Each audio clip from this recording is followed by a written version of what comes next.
is a novel by Anita Desai that is fasting feasting. अगर friends हम title की बात करें तो फास्ट और फीस्ट अलग अलग वर्ड हैं। इसी तरीके से मतलब एक तरीके से एक चीज़ में तो हम सर्वाइव कर रहे हैं कि हमें जो चीज़ चाहिए वो भी नहीं मिलती, और फीस्टिंग मतलब एक एक्सेस, एक में कमी और दूसरे में बहुत ज़्यादा वो चीज़। तो इस नोवेल में अनीता देसाई ने ये बताने की कोशिश की है different to cultures, India and America. दूसरी तरफ आप ये भी कह सकते हो कि बॉय और गर्ल में किस तरीके से डिस्क्रिमिनेशन होता है, या फिर आप ये भी कह सकते हो कि जैसा कि हम जानते हैं कि अनीता देसाई ने हमेशा एक पुअर पिक्चर ही लेडीज़ की प्रेजेंट की है हमेशा, और उसी तरीके से कि हमेशा अगर कॉम्प्रोमाइज़ की बात होगी और बुरा होगा, चाहे कैसी भी सोसाइटी हो, चाहे ईस्ट हो चाहे वेस्ट हो, हमेशा जो कॉम्प्रोमाइज़ करना है वो लेडीज़ को ही है। तो इस तरीके की थीम के साथ में ये जो नोवेल है इसकी हम बात करेंगे, which was written published in 1999। And इसके अंदर जो स्टोरी है एक स्मॉल टाउन की है, लेट 1970s की स्टोरी है ये, और इसके अंदर एक फैमिली है और उसमें क्या क्या होता है हम उसकी बात करेंगे। लेकिन उससे पहले हम ये बात कर लेते हैं कि साथ ही साथ में इसमें जो दो फैमिलीज़ जो बता रखी हैं, जैसा कि मैंने बताया कि दोनों का कल्चर्स बिल्कुल डिफरेंट है। तो एक में मतलब इतना स्ट्रिक्ट, आप ये कह सकते हो कि हर चीज़ स्ट्रिक्टली फॉलो होती है जो इंडिया की फैमिली है, और दूसरी तरफ अमेरिका में एक फैमिली दिखाई जाती है जो इंग्लिश फैमिली होती है, बिल्कुल उनको इतनी कोल्ड फैमिली, उनको अपने बच्चों का ही होश नहीं रहता। तो इस तरीके से हमें ये जब नोवेल, और 2 पार्ट्स में ये डिवाइडेड है नोवेल। फर्स्ट पार्ट में इसमें उमा के बारे में बताते हैं और किस तरीके से वो सफ़र करती है, क्या उसके ड्रीम्स होते हैं, और उसके बाद में ये वेस्ट कल्चर के साथ में जो इसका भाई अरुण होता है उसकी लाइफ के बारे में बताते हैं, जो अमेरिका में एजुकेशन के लिए गया होता है।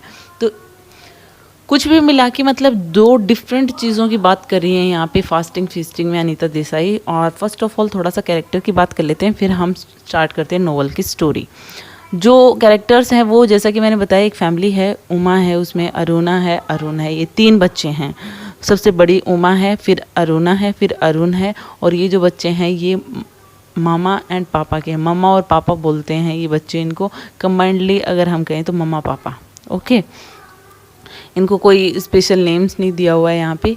और यहाँ पे जो ये पापा हैं ये एक प्राउड, आप कह सकते हो, हमेशा स्ट्रिक्ट रहने वाला अपनी फैमिली को लेके, एक मिडिल क्लास लीगल मैजिस्ट्रेट है। ओके, और यहाँ पे उमा की बात करें तो ये पूरी जो स्टोरी है मेन कैरेक्टर है इस नोवेल का। और सेकंड जो बेबी था इनका अरुणा, उस टाइम पे खुश नहीं हुए थे इसके पेरेंट्स, क्योंकि ये एक्सपेक्ट कर रहे थे एक बेबी बॉय, लेकिन इनके फिर से बेबी गर्ल हुई थी, तब ये कुछ ज़्यादा खुश नहीं थे। लेकिन इसके बाद में शादी हो जाती है नोवेल में अरविंद नाम के लड़के से, जो हैप्पी है, लेकिन उमा बहुत ज़्यादा परेशान है। अरुण जो है ये इनका ब्रदर है और अपनी पेरेंट्स की लाइफ में काफ़ी लेट आया, जैसा उन्होंने एक्सपेक्ट किया था, मतलब बहुत पहले ही होने चाहिए था। मीरा मासी की बात करें तो वो विडो हैं, एक रिलीजियस वाइफ हैं किसकी, जो पापा की फैमिली का जो एल्डर कजिन था, इनका जो पापा का एल्डर कजिन था उसकी वाइफ थी, और now she is window. Mother Agnes की बात करें तो वो एक नन है और एक स्कूल कॉन्वेंट चलाती हैं जिसमें उमा पढ़ती थी आप कह सकते हो, क्योंकि बाद में ये छोड़ देती हैं, इनके पेरेंट्स लाइक नहीं करते हैं, छुड़वा देते हैं। किस तरीके से बात करेंगे। मिसिस पैटर्न और मिस्टर पैटर्न कौन है? मिसिस पैटर्न जो हैं ये इनकी सिस्टर हैं मिसिस ओ हेनरी। ये जो मिसिस ओ हेनरी हैं यहाँ अब इस टाइम पे इंडिया में आई हुई हैं, अमेरिकन बैप्टिस्ट मिशनरी हैं जो अपनी क्रिश्चियनिटी को फैला रही हैं।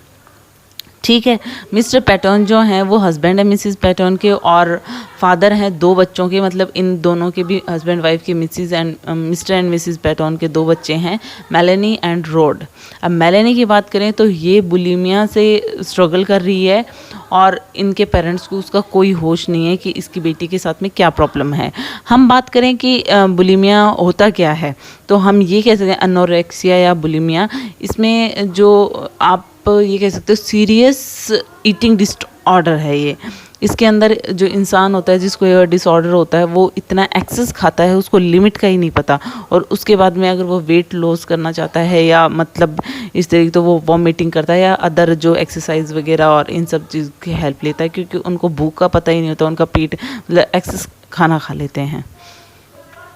So it is a eating disorder. Road जो है, जो मेलानी का भाई है, वो आप ये कहो कि उसे भी कुछ होश नहीं है फैमिली का, मतलब ये सब अलग अलग रहते हैं, ये अलग अलग इन मीनिंग कि एक दूसरे से कोई लेना देना नहीं है। ये फुटबॉल वगैरह अपने गेम्स में ध्यान रखता है, इनकी बेटी अपने कामों में लगी रहती है, पेरेंट्स को भी कोई लेना देना नहीं है इनसे।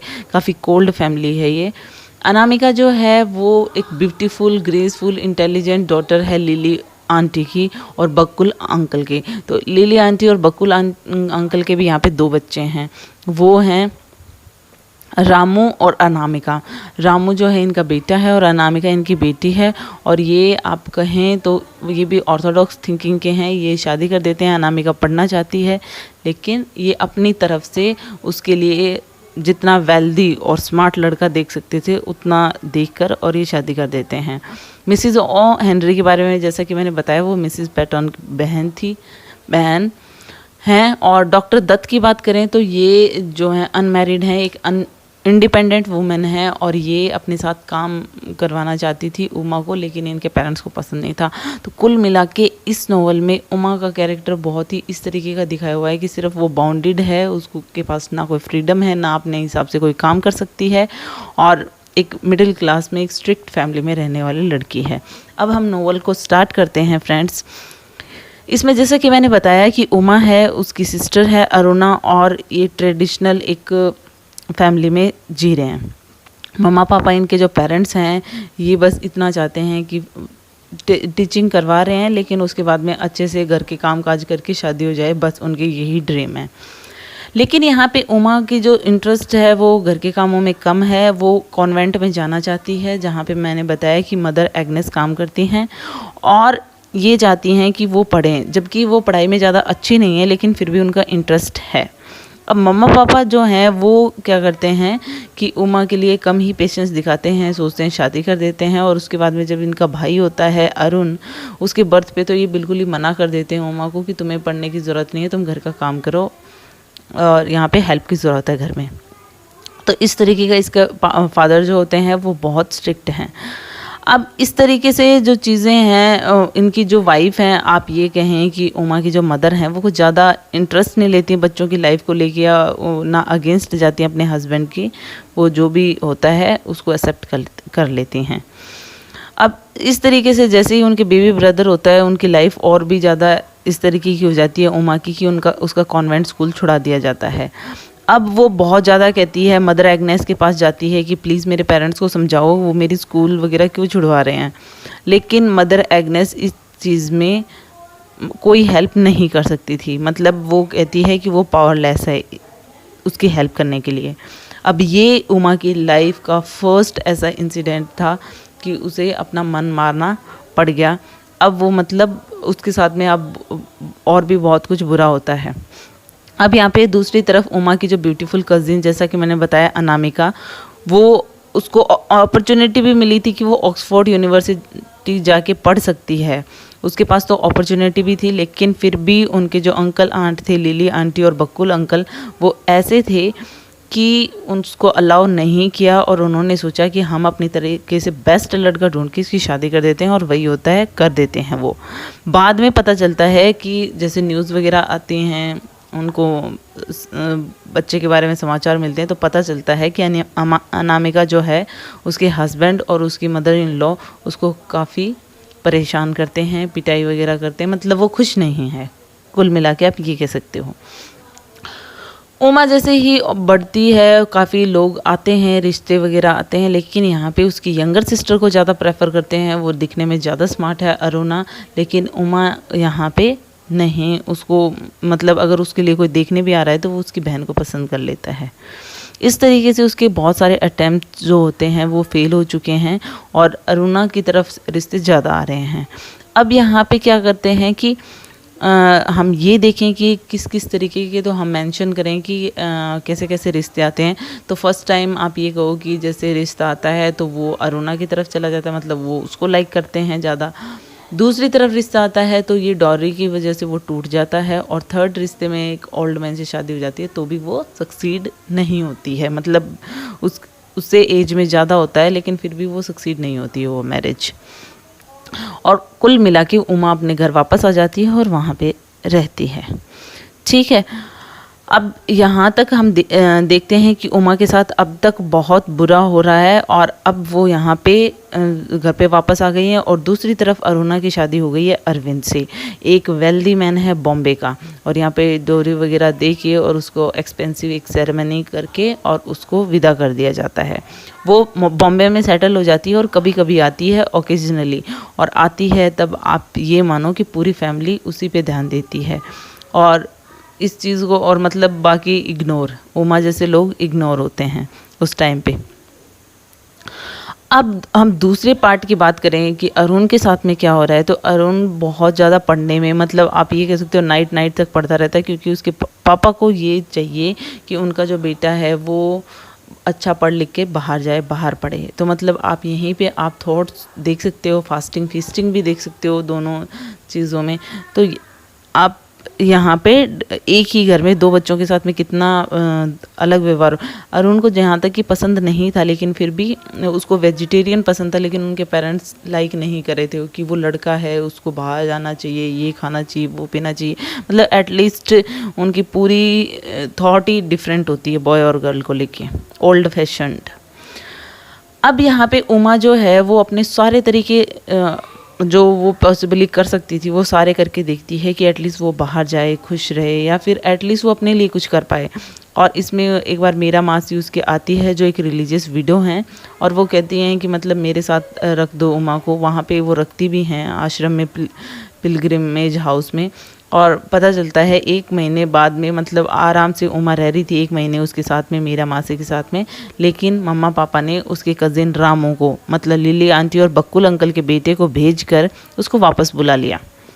मतलब उसकी फैमिली उसको हमेशा सिर्फ घर में ही क्लोज करके रहना चाहती है। इस तरीके से उसको सोशलाइज होने का बिल्कुल भी मौका नहीं मिलता है। एक बार डॉक्टर दत्त भी उसको मतलब इस चीज़ से बाहर निकालना चाहती है कि वो मेरे साथ काम कर ले, लेकिन उसके पेरेंट्स तब भी मना कर देते हैं।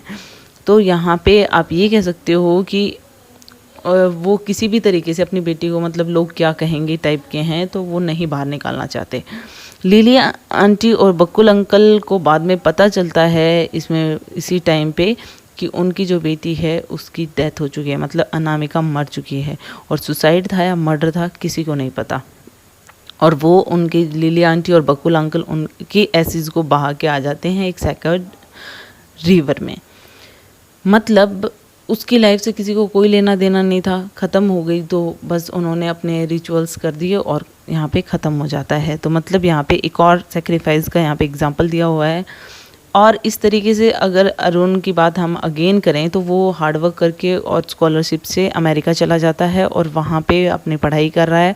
और जब समर्स में वैकेशन होती हैं तो वहीं पे एक अमेरिकन फैमिली के साथ में वो रुकता है, जिसके मतलब पेरेंट्स हैं मिस्टर पैटन और मिसिस पैटन की फैमिली है, और उनके 2 बच्चे हैं, जैसा कि मैंने बताया, रोड एंड मेलेनी। अब ये जो 2 बच्चे हैं और ये जो मिस्टर पैटन है ये भी बहुत स्ट्रिक्ट, तो आप क्या कहेंगे, लेकिन इनको मतलब यही है कि मिसिस पैटन इनके सामने कुछ खास बोलती नहीं है। और जो फैमिलीज़ के जो बच्चे हैं वो भी अपना अलग अलग अपने काम से काम रखते हैं। यहाँ पे अरुण ये चीज़ ऑब्ज़र्व करता है कि जो उनका हस्बैंड है वो कुछ खास नहीं है, मिस्टर पैटन जो हैं। और मिस्टर पैटन एक एथलीट होते हैं, बिजनेसमैन होते हैं और सेल्फ ओरिएंटेड हैं। यहाँ पे रोड भी सेल्फ ओरिएंटेड है। मिसिस पैटन जो है वो अपने काम में लगी रहती है। उसको यहाँ तक भी नहीं पता मिसिस पैटन को तो कि उनकी जो डॉटर है मेलेनी वो किस चीज़ से परेशान है, मतलब उसको क्या प्रॉब्लम है। जैसा कि मैंने बताया वो बुलिमिया से सफ़र कर रही है, एक सीरियस ईटिंग डिसऑर्डर है, लेकिन उसको नहीं पता इस चीज़ को। और उनका भी कोशिश भी करता है कि बताया जाए कि उसके साथ क्या प्रॉब्लम है, उसकी बेटी के साथ में क्या प्रॉब्लम है। लेकिन वो अपनी ही हेल्थ, अपनी ही मतलब चीज़ों में ध्यान रखती है। मिसेस पैटर्न जो है उसको बच्चों का होश ही नहीं है। अब यहाँ पे जो मतलब दोनों जो कल्चर्स हैं उनमें काफ़ी कुछ दिखाया गया है कि दोनों में कितना डिफरेंस है, दोनों फैमिलीज़ में कितना डिफरेंस है, और यहाँ पे बॉय और गर्ल की लाइफ में भी कितना डिफरेंस है कि एक पढ़ना चाहती थी लेकिन उसे पढ़ने नहीं दिया गया, और दूसरा अब फॉरेन नहीं जाना चाहता था, वहाँ पे रह के उसको वहाँ पे पसंद नहीं है बाहर जाके पढ़ना, लेकिन उसको फिर भी जिद करके वहाँ पे भेजा जाता है। और एट द एंड अरुण को उमा का भेजा हुआ एक पार्सल मिलता है, मतलब उसके अंदर कुछ सामान भेजे हैं जो वो मिसेस पैटर्न को दे देता है, और वो अपनी यूनिवर्सिटी में वापस जाने को तैयार हो जाता है।